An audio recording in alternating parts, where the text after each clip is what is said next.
O Projeto Luminar tem sido uma ferramenta de transformação social e espiritual aqui em Burkina Faso, onde nós começamos ali através da profissionalização, ajudando esses homens, mulheres, jovens que não têm acesso a uma profissão, que não têm condições de pagar uma escola privada para se profissionalizar, visto que aqui tudo é pago, nada é gratuito, mas o Senhor nos concedeu essa estratégia de estarmos ali dando essa profissionalização gratuitamente e assim permitindo a esses jovens de ter acesso ao Evangelho, jovens de família muçulmana, animistas, que vêm, que nunca entrariam numa igreja, mas que ali eles estão ouvindo o Evangelho, compartilhando do amor de Cristo, aprendendo muito sobre o reino de Deus, tudo isso graças à profissionalização que eles têm recebido e que tem transformado a vida deles, tanto no contexto social quanto no contexto espiritual. Louvamos a Deus por esse privilégio, louvamos a Deus por essa oportunidade de podermos pregar o Evangelho através da profissão.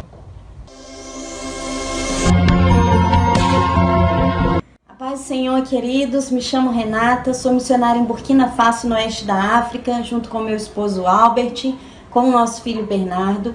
E eu coordeno o projeto Curai, que tem abençoado muitos lares, levando saúde física e também espiritual a muitas famílias. Mas agora nós estamos enfrentando um grande desafio, que é o de combater a fome e a desnutrição infantil, que tem feito inúmeras vítimas aqui em Burkina.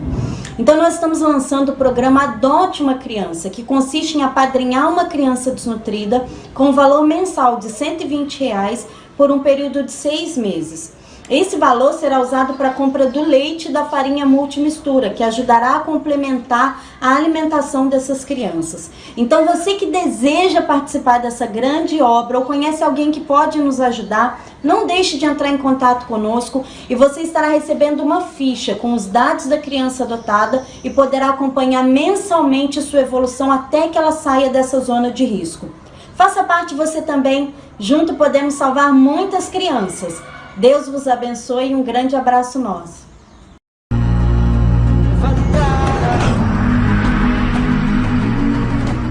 O Projeto Futebol com Graça tem sido uma ferramenta maravilhosa que o nosso Deus nos concedeu para evangelizarmos as crianças de Burkina Faso. No vilarejo de Boaçá, onde começamos esse projeto, muitas crianças de famílias muçulmanas, animistas, católicas e protestantes têm se reunido ali e para aprender sobre o futebol e, sobretudo, para aprender sobre o amor de Deus. Crianças essas que, em sua maioria, nunca teriam acesso a ir a uma igreja devido ao rigor dos seus pais, mas ali eles têm tido acesso ao Evangelho de uma forma direta, de uma forma contextualizada, numa linguagem que fala claramente para essas crianças do amor de Cristo. Tem sido um privilégio enorme. Eles têm aprendido sobre compartilhar, sobre a união e, sobretudo, o respeito mútuo uns com os outros. Esse projeto tem nos surpreendido aqui em Burkina Faso e nós somos muito privilegiados por poder fazer parte dessa obra que o Senhor fez através disso.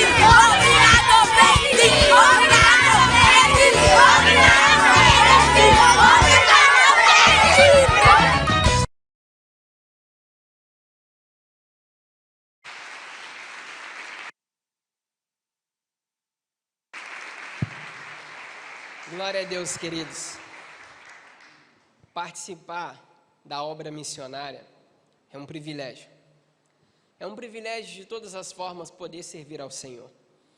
E quando nós chegamos em Burkina Faso, no início de 2014, eu era bem novinho, tinha 24 anos, junto com a minha esposa, a gente ainda não tinha filhos, e fomos recebidos maravilhosamente pelo querido pastor Josinaldo, que foi nosso líder durante muitos anos, que nos ajudou demais, que nos encorajou e preparou um caminho de exemplo para nós.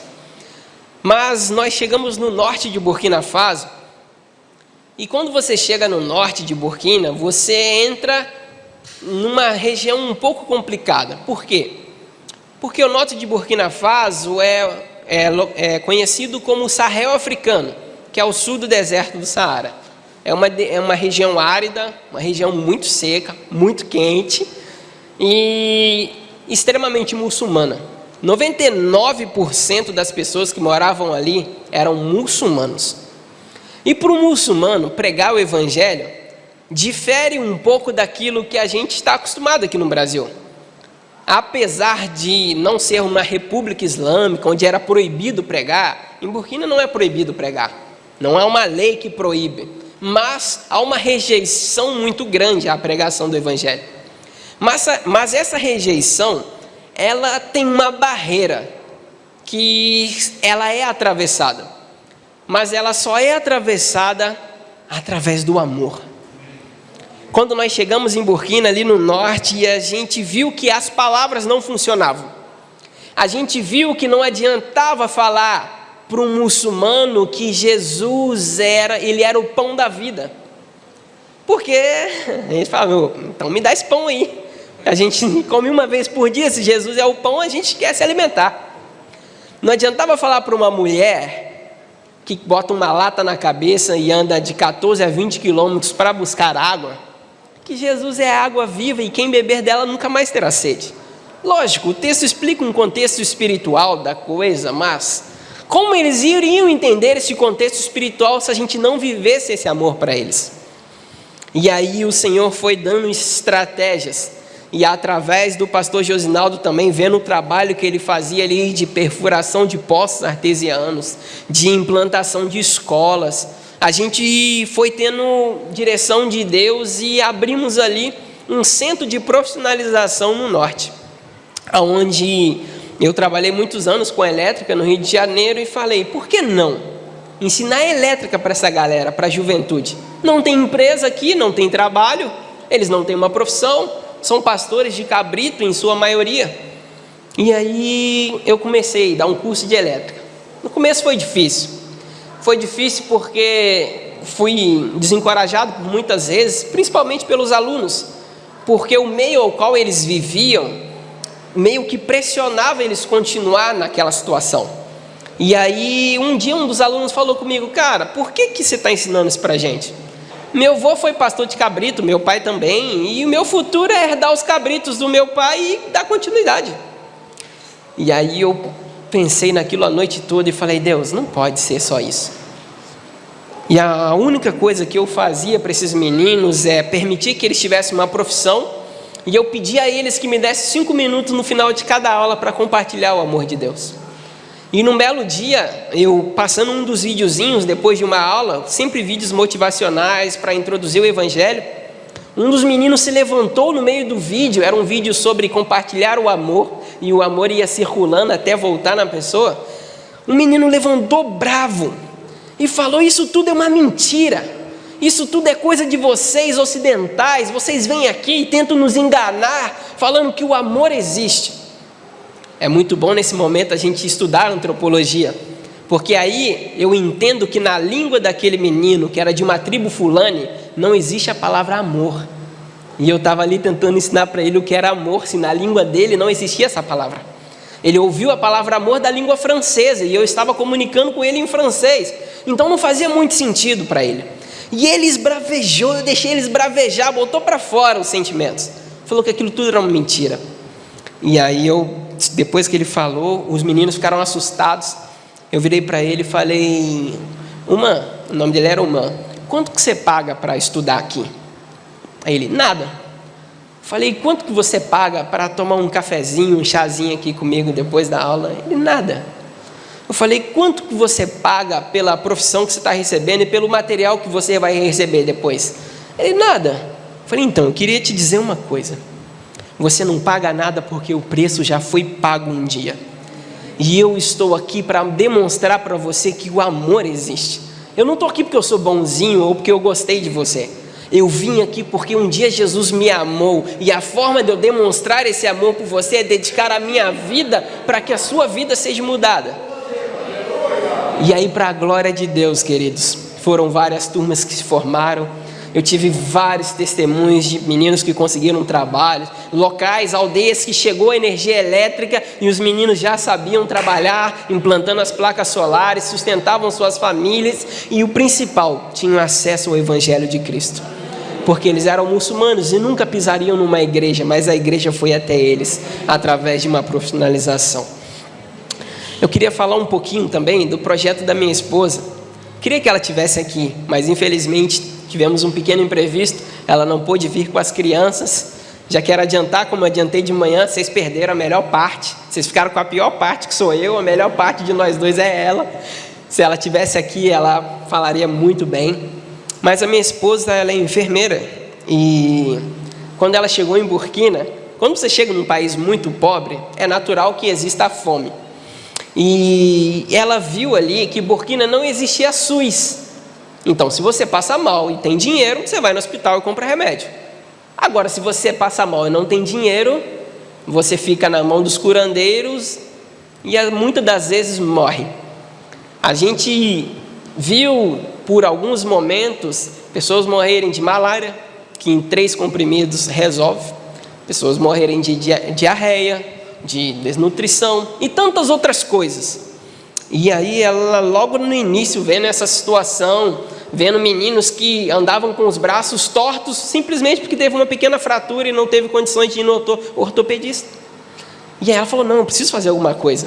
E através da caravana que o evangelista Edson Teixeira levou, e muitos irmãos viram aquela necessidade com os próprios olhos e levantaram recursos para abrirmos um posto de saúde ali no norte de Burkina. E foi maravilhoso, queridos. Foi maravilhoso receber aquelas crianças, foi maravilhoso receber as mulheres, os homens que vinham se consultar. A gente cometeu um pequeno erro estratégico, porque o posto era no quintal da nossa casa. Então imagina que a gente não tinha paz, a gente não tinha sossego, mas a gente servia com muita alegria. E eu lembro de uma situação onde um senhorzinho que era morador de rua, ele mendigava, né? Um dia, em Burkina Faso, não existe banheiro para o nativo. Então eles vão numa privada, que é aquela fossa de antigamente, e eles se fazem a sua higiene com a mão esquerda. Então a mão esquerda é a mão impura. Então, por causa disso, é muito comum infecções por causa das bactérias e tal. E um senhorzinho chegou uma vez com uma infecção muito grave no dedo da mão esquerda, devido à bactéria. E é normal que eles perdessem o dedo por causa disso, que vai gangrenando e vai indo e perde. E a minha esposa cuidou daquele velhinho durante semanas, deu uma tipóia para ele nunca viu e achava que estava na moda, com uma roupa da moda, andando de tipóia para baixo e para cima.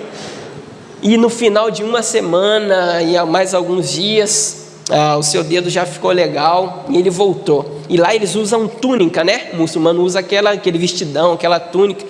E aí ele meteu a mão no bolso, assim, bem lá no pé, e puxou um punhado de moedinha.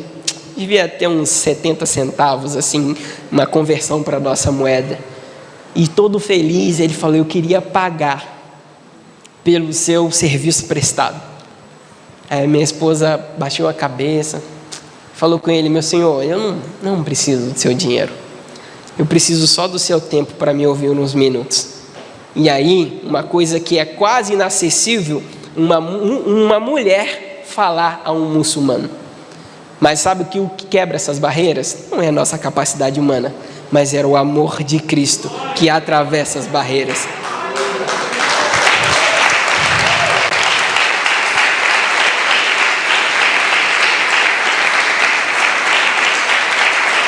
Glória a Deus, queridos, por isso. E ela pôde falar do amor de Cristo para aquele senhor.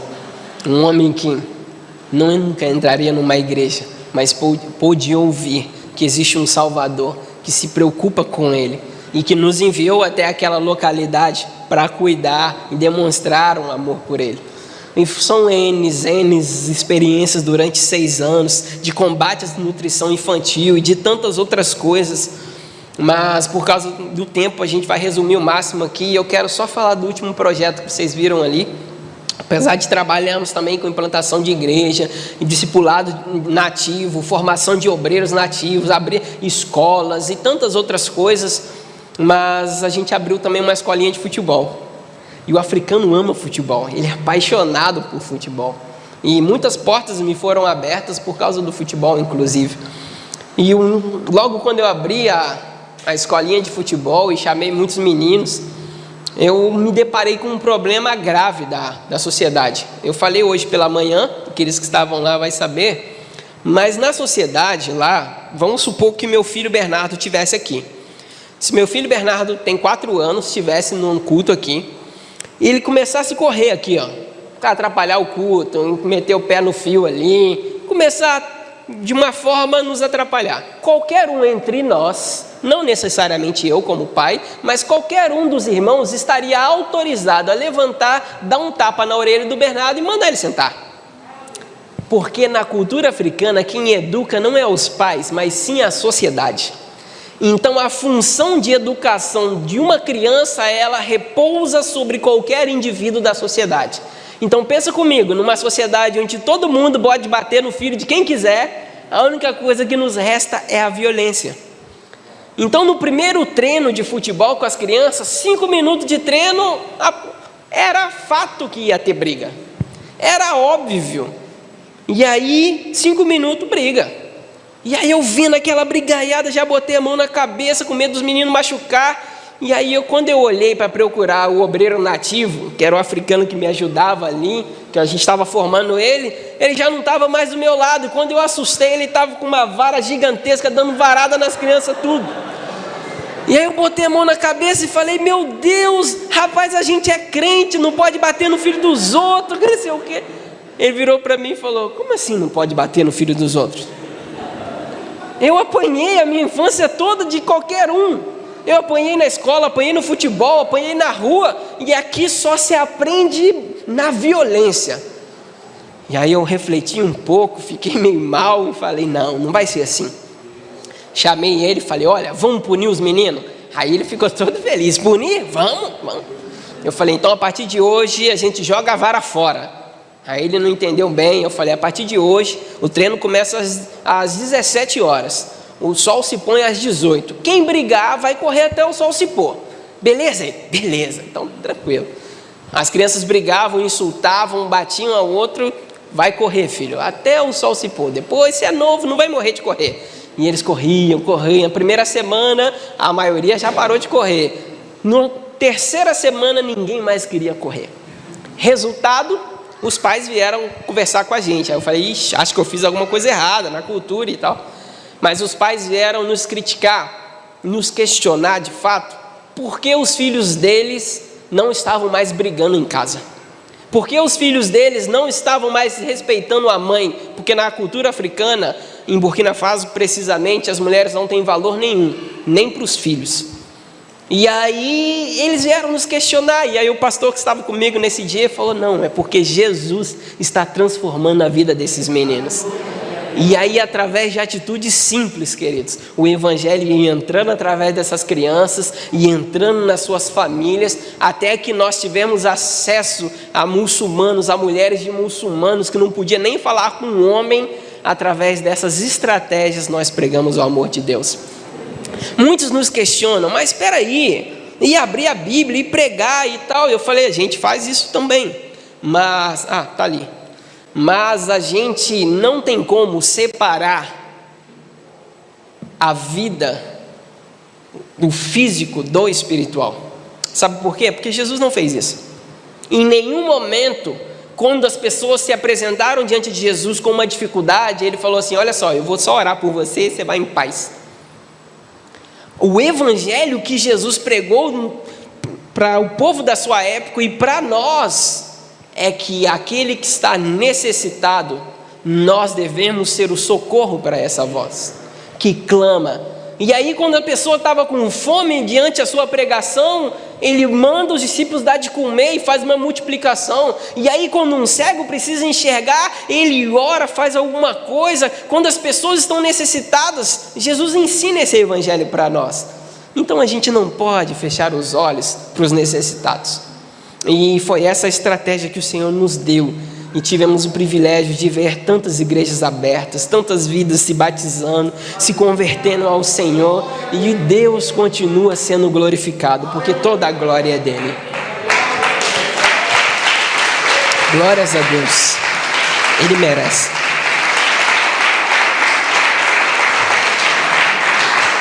E nós estamos indo agora para o Camboja.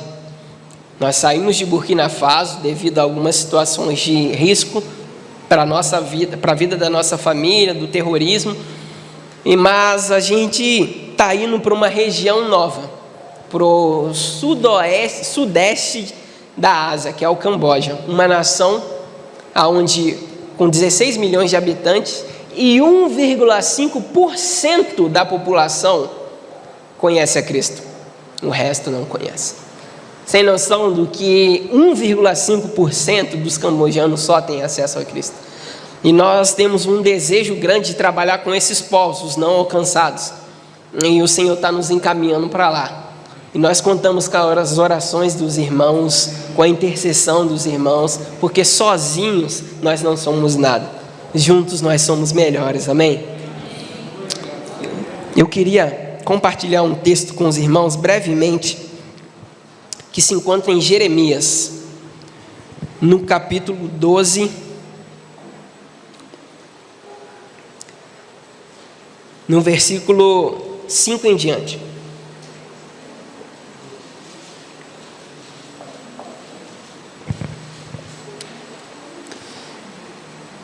Jeremias, capítulo 12, versículo 5 em diante, vai dizer assim: se você correu com homens e eles o cansaram, como poderá competir com cavalos? Se você tropeça em terreno seguro, o que fará nos matagais junto ao Jordão? Até os seus irmãos e a sua própria família traíram você e os perseguem aos gritos. Senhor, essa é a tua palavra, e nós temos total capacidade de ter acesso a ela hoje, porque um dia o Senhor usou missionários para traduzi-la para o português, e nós somos extremamente gratos por isso. Quantas tribos aqui mesmo no Brasil não têm a Bíblia em sua própria língua? Quantas nações ainda não têm a Bíblia na maioria dos seus idiomas? Quantos povos, ó Pai, anseiam pelas Escrituras na sua língua materna e não têm condições? Mas nós a temos e nós queremos fazer bom uso dela, Pai. Então continua falando conosco, Jesus. Assim como o Senhor começou desde o início dessa celebração, desde o ensaio que aqui precedeu, Senhor, dos louvores que aqui foram entoados a Ti, e nós podemos sentir a Tua presença e ouvir a Tua voz. Continue falando conosco através da Tua palavra, que é tão poderosa para nos transformar. Seja livre, melhor dizendo, continue sendo livre, Espírito Santo, no nosso meio. Em nome de Jesus, amém e amém. O texto parece um pouco estranho, e quando essa palavra eu preguei já tem algum tempo, e normalmente não é uma palavra que eu prego em cultos de missões, mas eu fui movido a esse texto, e durante o dia pensei muito nele, e eu queria compartilhar um pouquinho com vocês sobre a vida, pelo menos os primeiros capítulos, falando da vida de Jeremias, um homem escolhido por Deus. Tem alguém escolhido por Deus aqui nessa noite? Levanta a mão. Glórias ao Senhor por isso. A vida do homem e da mulher de Deus, pelo contrário que a igreja pós-moderna nos ensina, ela não é fácil.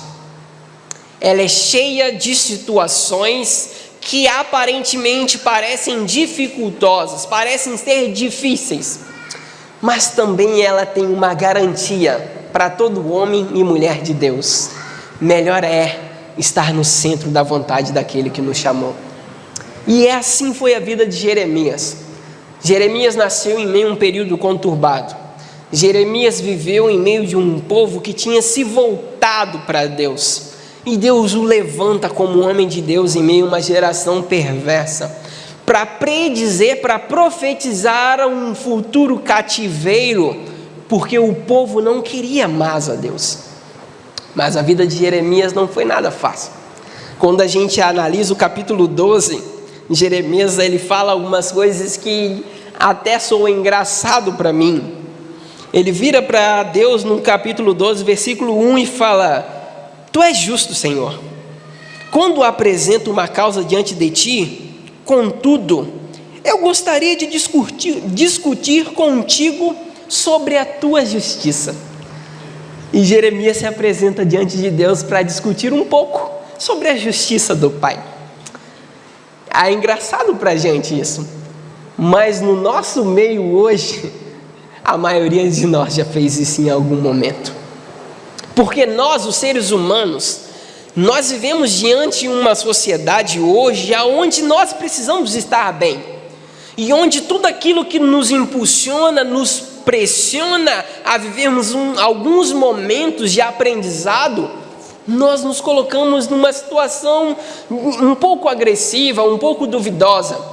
E aí Jeremias, diante daquele povo, diante de tanto chorar por causa do pecado alheio, diante de tanto viver de forma certa e ver o ímpio de uma forma horrível, sem a graça de Deus prosperar, Jeremias chega diante de Deus e fala: Senhor, a gente precisa conversar sobre a sua justiça. E se você continuar analisando o capítulo 12, você vai ver a revolta de Jeremias contra a prosperidade do ímpio. Como o ímpio crescia, como as coisas se tornavam difíceis para Jeremias, vendo toda aquela dificuldade. E aí Deus responde aqui no versículo 5, no qual nós acabamos de ler: olha, Jeremias, se você correu com homens e eles o cansaram, como você conseguirá correr com cavalos?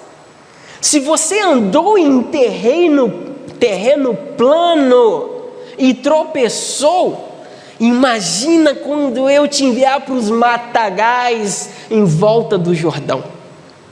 A vida, ela é um aprendizado, queridos.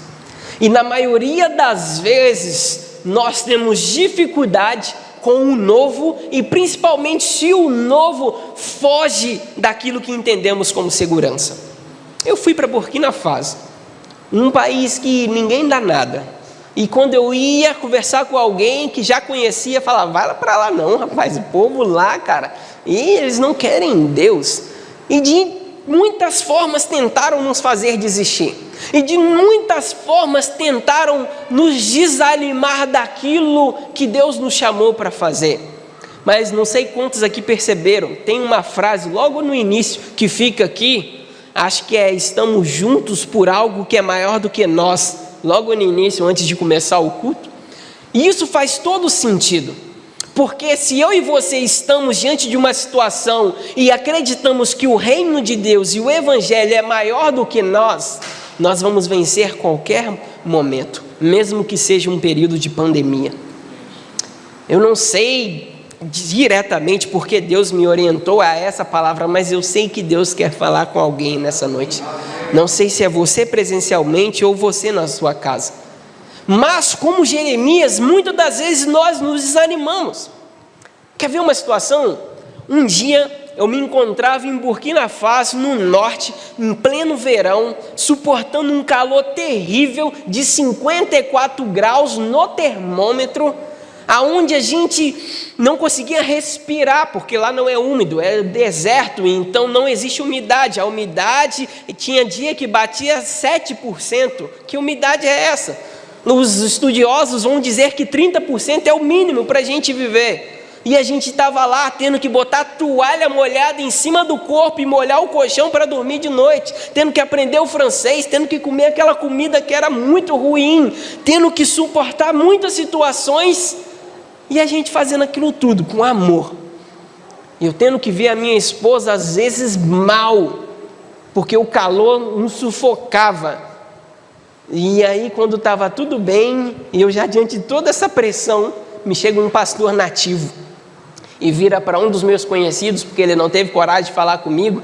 Nós ajudamos a igreja dele a avançar antes de construirmos uma igreja numa outra localidade. Ele chega e fala assim: tá vendo o Albert e a Renata? Eles são estrangeiros aqui, e eles estão aqui tirando o dinheiro que os estrangeiros iam enviar para mim.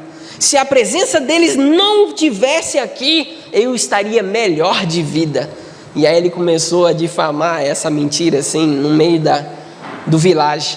da aldeia, que era muito pequena. E logo as pessoas que eram servidas pelo posto de saúde, pelo centro de formação, na igreja, eles vieram nos comunicar. E aquilo me desanimou, pastor, sabe? Por algum momento eu falei, estou sofrendo isso tudo aqui, vendo a minha esposa nessa situação, às vezes querendo alguma coisa, a gente não tem como, porque nos faltou dinheiro, nunca nos faltou o recurso necessário de cada dia, porque o Senhor sempre nos supriu para a glória dele. Mas o banco mais próximo estava a 212 quilômetros, que dava 8 horas de viagem, porque a estrada era terrível. Então, se o dinheiro acabasse, eu tinha que pegar uma caminhada boa até ir no banco. Então, a gente vivendo tudo aquilo ali, e as pessoas tentando desanimar minha esposa, tentando desanimar o nosso trabalho ali, a pregação do Evangelho. E aí eu falei, Deus, eu não vou desanimar, porque a causa que eu sirvo, ela é maior do que eu. Ela é maior do que o meu ego, que o meu orgulho e que a minha tristeza que pode produzir. Eu não sei o período que você está vivendo, meu irmão. Eu não sei as dificuldades que nós enfrentamos nesse período de pandemia que você enfrentou. Mas eu tenho uma coisa para te encorajar. Aquele que te chamou, ele te chamou para uma obra que é maior do que você. Ele te chamou para uma obra que, mesmo que você viva situações difíceis, a ponto de você achar que não pode suportar, como o apóstolo Paulo vai dizer, vivemos situações na qual achamos que estava demais, que não poderíamos suportar. Esse Senhor, Ele cuidará de você, assim como Ele cuidou de nós. Mas Jeremias, quando entra nesse discurso com Deus, diante de uma situação sobre a justiça de Deus ou não, Deus, ele ensina algumas coisas para Jeremias. E se você começar a caminhar os capítulos, você vai ver que a situação só vai piorando. E que o povo vai só se distanciando de Deus, o povo vai só se afastando. E Jeremias se lamentando, porque ele era um homem de Deus. E uma coisa que eu vejo que falta um pouco, para não falar muito nos nossos dias, é que a gente não se lamenta mais pelo pecado que está no nosso meio. Não o qual cometemos, mas pelo pecado que o próximo comete ao nosso redor. Sem falar do nosso, que a gente devia se lamentar por ele também. O homem e a mulher de Deus, ele não consegue conviver em meio a uma vida pecaminosa. E Jeremias se levanta diante dessa situação e fala, e Deus dá revelação para ele, e Deus leva a ele, mostra no vale ali como ele trata do olheiro, e todas aquelas situações que nós vemos no capítulo 18 e 19. Mas chega num momento que Jeremias, obedecendo a Deus, ele chega e profetiza sobre o povo. Só que os sacerdotes da época, isso você pode encontrar no capítulo 20 de Jeremias, principalmente o sacerdote Passur, ele ficou revoltado com a profecia que Jeremias fez e com a profecia que o povo iria sofrer na Babilônia. E o texto vai dizer que eles pegaram Jeremias e o espancaram, o amarraram num tronco e o deixaram ali. E essas coisas me fazem às vezes questionar: por que pessoas boas sofrem coisas ruins? E aí eu lembro da palavra de um grande homem de Deus que disse assim para um dos seus discípulos: nunca mais repita isso, que pessoas boas sofrem coisas ruins. E isso só aconteceu uma vez na história, e isso foi com Jesus Cristo de Nazaré. Tudo que nos acontece é para a glória de Deus, e às vezes nós merecemos. Tudo que nos acontece tem um propósito, que é glorificar ao Pai. Ou nós encaramos isso de uma forma que vamos glorificar a Deus em todas as situações, ou a gente se enclausula nos nossos problemas e se distancia dele. E sabe o que Jeremias faz? Depois de tomar uma coça e de ser amarrado num tronco, ele volta e profetiza de novo para Passur. E muda o nome dele e mostra que o cativeiro estava próximo. Mas se tem uma coisa extraordinária que eu aprendo aqui com a vida de Jeremias, é que Deus nos chamou para uma missão. E a missão ao qual Deus te chamou e me chamou, ela é maior do que nós. Ela indifere dos nossos sofrimentos e das nossas dificuldades. Eu não sei qual foi o momento que você desanimou ou pensou em desanimar. Nós vivemos num momento que estamos passando uma pandemia, onde o número de desigrejados aumenta drasticamente, onde muitas igrejas precisam parar com suas lives, porque o povo não quer mais voltar para a igreja, porque o povo acostumou a ter... Vamos fazer um Cristo em casa hoje e não vive mais a comunhão. Lógico, nós temos nossos irmãos do grupo de risco e tantas outras pessoas que estão impossibilitadas de estar presentes e nós compreendemos isso plenamente. Não temos dificuldade com isso. Nós temos dificuldade com aqueles que revelaram dentro da pandemia que realmente estavam fora e que não pertenciam ao corpo de Cristo. Porque mesmo que a minha mão sofra, o meu pé não vai se arrancar do corpo pelo sofrimento da minha mão, porque ele pertence ao mesmo corpo. E junto o meu corpo vai trabalhar para que algo aconteça para que estejamos bons novamente.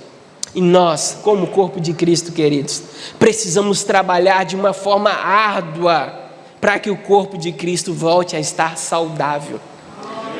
É isso que Jeremias tentou fazer em toda a sua vida, que o povo de Israel se voltasse para Deus e vivesse de uma forma que glorificasse o nome dele. Mas ele desanimou, queridos, porque a gente desanima.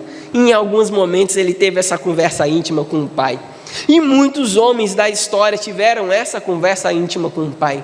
E eu quero caminhar para o final com você nessa noite, lendo um dos desabafos de Jeremias, que se encontra no capítulo 20 de Jeremias, no versículo 7.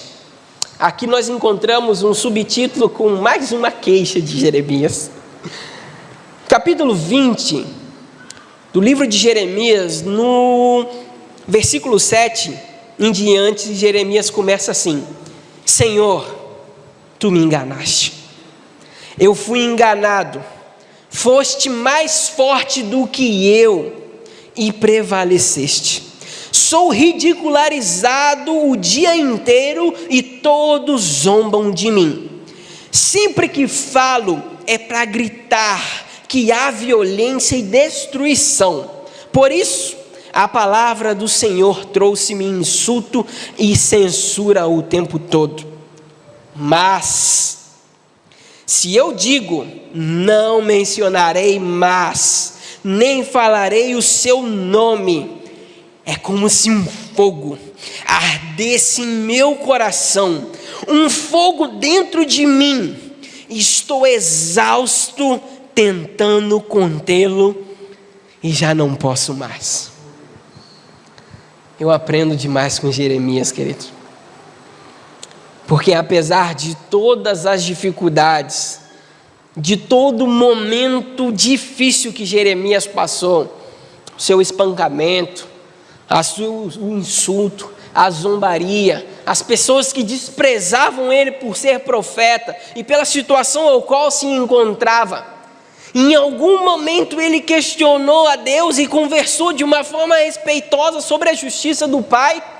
Mas diante de todas essas situações e circunstâncias, ele se apresenta diante do Pai e fala assim: Senhor, eu quando penso, não mencionarei mais este nome, não falarei mais dele. Aí é como um fogo, sabe? Um fogo que está aqui, ó, cerrado no meu peito. E esse fogo, ele não me dá descanso, ele me incomoda e eu já estou exausto. Esse fogo, queridos, era o fogo que ardia pelo amor de Deus que Jeremias tinha. Esse fogo que ardia dentro dele não deixava que ele abandonasse a fé, não deixava que ele desistisse da caminhada, não deixava que ele desistisse daquilo que Deus chamou ele para fazer. Então eu não sei, queridos, em qual momento da sua história você se encontra, mas eu queria orar junto contigo nessa noite. Eu queria orar para que esse fogo que assim acendia e incomodava Jeremias e não deixava ele descansar quando ele pensava em não mais fazer o bem, em não mais falar o nome do Senhor. Esse fogo ardia nele e não deixava que ele parasse. Por alguns momentos eu pensei em parar. Teve algumas situações que me desanimaram. Meu filho, com 2 meses, descobriu uma suposta doença genética, aonde se ele tivesse essa doença, acho que é HG6PD, alguma coisa assim, ele não poderia tomar uma série de medicamentos, inclusive o da malária. E como não tomar malária vivendo num país onde a malária é uma epidemia constante o ano todo? Então automaticamente eu não voltaria para Burkina. Todos os médicos que eu passei, os médicos, desculpa a palavra, no Rio é muito comum, nos esculachavam. Os médicos falavam de tudo, que a gente era irresponsável, que a gente ia matar os nossos filhos, que a gente ia fazer qualquer loucura e que a gente não poderia voltar para aquele lugar. Tentaram nos desanimar de toda a circunstância, de toda a situação. E eu falei, Deus, a minha família é o meu bem mais precioso. E se o Senhor permitir que o Bernardo tenha essa doença, o Senhor vai nos orientar para outro lugar. Mas eu não vou deixar de fazer aquilo que o Senhor me chamou para fazer. E logo no 3º mês, faltando 1 semana para viajarmos, um dos médicos bateu o pé e falou, ele não tem essa doença. 3 médicos diferentes falaram que ele tinha. E nós acreditamos na palavra de um único médico e fizemos uma bateria de exames 2 dias antes de voltarmos. E graças a Deus, o Bernardo já pegou malária, já foi curado, está bem, glorificando o nome do Senhor. Deus é bom.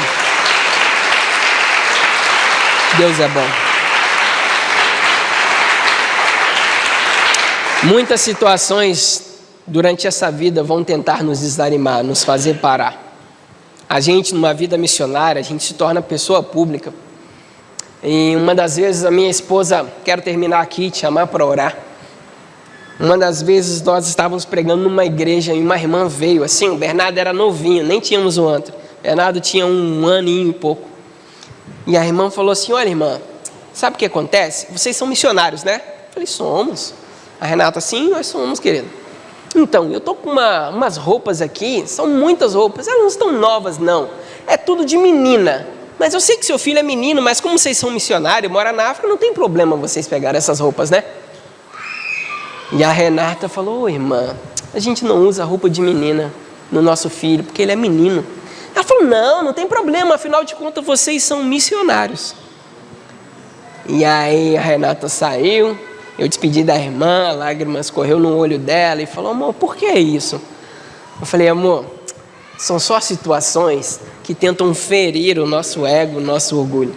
Mas a causa a qual nós lutamos é maior do que nós. Então essas coisas não vão nos desanimar.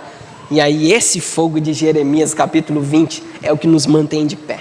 Então levante nessa noite, você me ajuda nessa, queridão?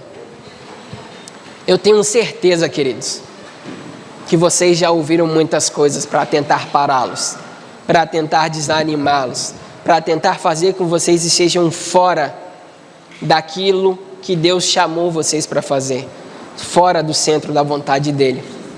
Mas a minha palavra nessa noite é de encorajamento, para que você não desista. Geralmente eu trago uma palavra de reflexão, mas hoje é uma palavra de encorajamento. Não desista, queridos. Vamos louvar uma canção juntos, antes de orarmos, para que esse fogo não se aparte de nós, por nenhum dia de nossas vidas. Amém? Feche os seus olhos.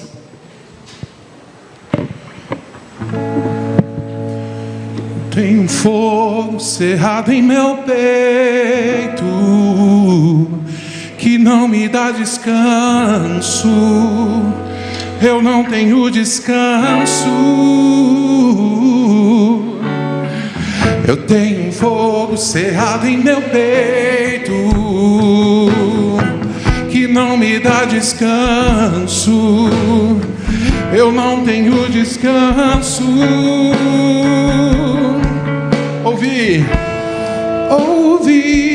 o meu Senhor bateu na porta e o meu coração queimou.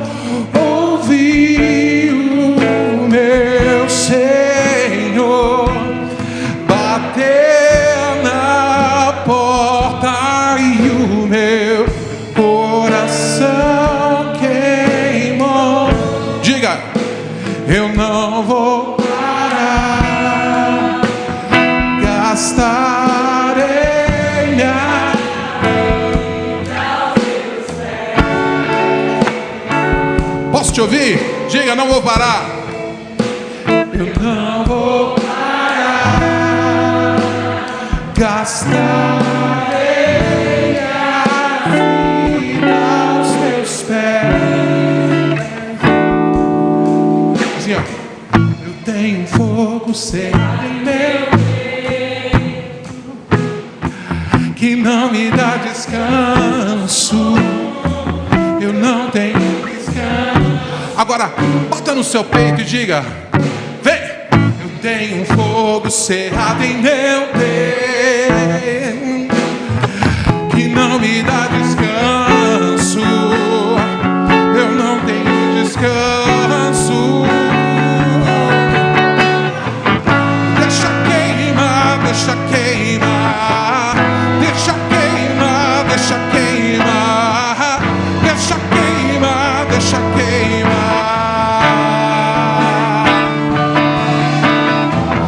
Deixa queimar, deixa queimar, deixa queimar, deixa queimar, deixa queimar, deixa queimar. La la la la la la la la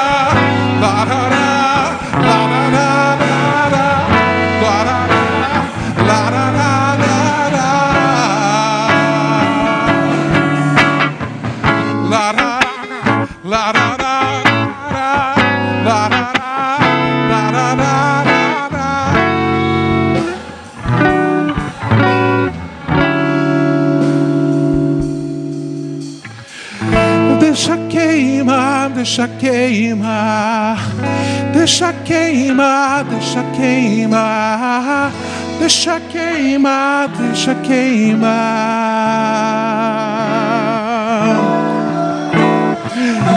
deixa queimar, deixa queimar, deixa queimar, deixa queimar, deixa queimar, deixa queimar. Oh, aleluia! Glória a Deus. Em nome de Jesus, Espírito Santo de Deus, Pai, eu quero orar pelos meus irmãos que aqui se encontram presentes, Pai. Oh, Pai, nós sabemos que esse mundo, ele é adverso e que de momentos, em diversas situações, nós somos desafiados, nós somos encorajados a parar. Nós, ó Deus, recebemos cargas sobre nós que nos fazem refletir se vale a pena mesmo continuar no caminho aonde a maioria está na contramão, Pai.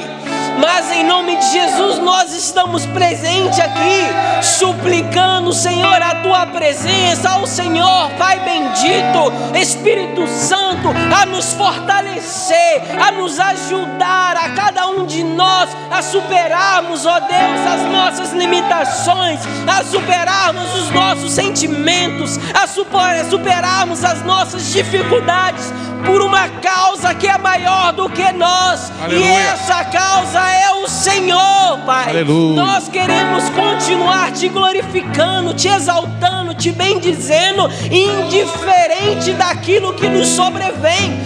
Queremos aprender, ó Pai, queremos aprender com os apóstolos, contigo, com os pais na fé, com Jeremias, com tantos homens de Deus que viveram e ultrapassaram as suas capacidades, as suas limitações, por amor a Ti, Deus, por amor ao Senhor, Pai. Nós não nos sentimos no direito de parar. apesar de muitas das vezes desanimarmos, apesar de muitas das vezes cairmos nas ciladas do inimigo, apesar de muitas das vezes tentarmos cairmos nas armadilhas, nós nos levantamos, pois a tua palavra diz que o cair é do homem, mas o levantar, ó Pai, esse levantar vem do Senhor, e nós não vamos parar. Nós declaramos que nós não pararemos pelo amor que há em teu santo nome. Obrigado, Senhor, por nos encorajar, por nos motivar. Abençoa os meus irmãos, não permita que eles parem, pois nós não temos esse direito, porque o Senhor não parou. O Senhor foi até o final e se entregou por nós, para que tivéssemos vida e vida em abundância em Ti. Obrigado, Jesus. Em Teu nome nós oramos, gratos, em nome de Jesus. Amém e amém. Aleluia. Eu queria agradecer a vocês, porque eu sou um jovem missionário. Eu tenho 30 anos. E antes de eu nascer já tinha homens caminhando. Vocês já caminharam há muito tempo antes de eu chegar aqui. E vocês não pararam. E vocês me incentivam. São um exemplo para que eu continue. Obrigado, gente. Que Deus abençoe em nome de Jesus.